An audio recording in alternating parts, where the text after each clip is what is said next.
When I'm 40, I hope I'm not comfortable. I turned 27 just a few days ago, and the prospect of having to do a talk whilst being filmed after spending 5 days in a tent made me very, very uncomfortable indeed. So one option for the next 5 minutes is that we just come up with some ideas of things we can do in the week after my birthday that are increasingly awful, and I'll have achieved my goal. But really, this talk is partly inspired by my wonderful mum, who said to me recently, "I wish I was more left-wing." I asked her what was holding her back, and I paraphrased slightly, but she basically said, "I'm too old and I'm too comfortable." Now, she said this to me while she was manning a campaign stand for an anti-oppression organisation at an event being run by a trade union, so she's hardly a right-winger. I should also point out, hi Mum, she's not really that old either. I don't know about anybody else, but I am increasingly facing up to the fact that I am becoming my mother.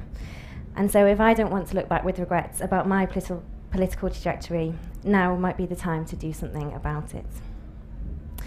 And the reason I'm worried is that there seems to be some sort of unwritten agreement that it's okay to be idealistic and angry while you're a student, that it's okay to dress like a scruff and join the Socialist Workers' Party. But this pressure that starts to hit you in your mid-20s that suggests it's time now to get a real job, to settle down, and to start thinking about pension options. I don't think any of my friends would describe themselves as socialist any longer. I want to make it clear, though, that there are lots of ways that I hope that I and you are comfortable, hopefully before we're 40 and for many years after. I hope that we're comfortable in our own skin and in our relationships, and comfortable in our faith or in our doubt. But the problem with being comfortable is that by its very dictionary definition, it means things that lead us to feel complacent. And complacency is something that, caught in this chasm that I am between the confidence of my youth and the hopeful wisdom of my old age, I dread becoming complacent and yet already feel it creeping up on me. I do not want to be complacent about the world as it is at the moment. I do not want to be comfortable with the fact that there are places in the world where girls are more likely to get raped than to learn to read. I do not want to be comfortable with the system that allows the companies that I buy from to dodge taxes in the world's poorest countries.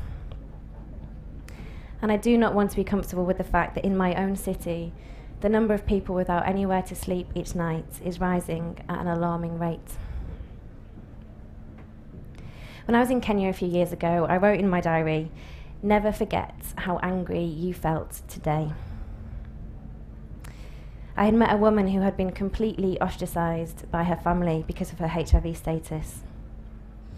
I had met a farmer who could no longer guarantee a decent harvest because of the changing climate. And I had met an orphan who was struggling to provide for his younger siblings. The freedom and power that I had simply for being born with a British passport into a family that will support me hit me hard, and I felt determined to do something about it. But of course, I came home, my own life took over, and most days I do forget I am less angry. Because it's hard to make somebody else's pain your own pain. But I can't help feeling that it might become nigh on impossible if we get too comfortable. Because the problem with getting comfortable for me is that it only seems to make me want more. Once you've stayed in a yurt, or gone glamping, you might say, as I did earlier this year, the thought of spending a week in a tent was a lot less appealing.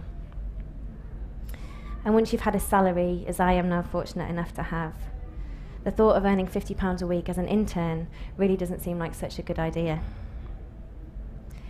And once you become complacent, being angry seems that little bit less important than it did before.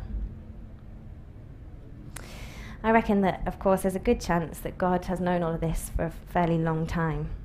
And so to try to give us some hints and tips about some rituals or practices that might stop us getting that little bit too comfortable.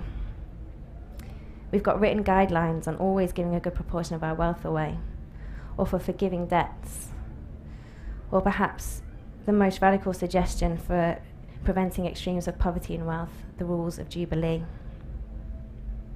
In our tradition and in others, we have days of fasting, the period of Lent, or the month of Ramadan, which are all opportunities to remind us that sometimes going without gives us an opportunity to be better. That being uncomfortable ultimately keeps our eyes wide open to the world. It's no surprise that giving stuff up often goes hand in hand with giving more of ourselves, more of our time or more of our money. Turns out, having tried to be a vegan for Lent this year, that I'm not that great at giving stuff up or at fasting. But getting into a pattern of making myself regularly uncomfortable might be my best shot at maintaining a productive level of anger. Because I can tell you that swinging between rage and apathy really isn't that useful. In this week that marks the 50th anniversary of Martin Luther King delivering "I Have a Dream," I hope that something keeps you uncomfortable enough to remember the dreams that you had for the world and to want to do something about them. As King put it then, no, we are not satisfied, and we will not be satisfied until justice rolls down like waters and righteousness like a mighty stream. I'd like to think that I will be satisfied with nothing less too. But King paid the ultimate price for something he believed in. How much personal and material comfort am I willing to sacrifice for the things that I believe in? I hope that when I'm 40, I'll know the answer, and I hope it's one that the young, angry, and idealistic Sarah would be proud of. Thank you.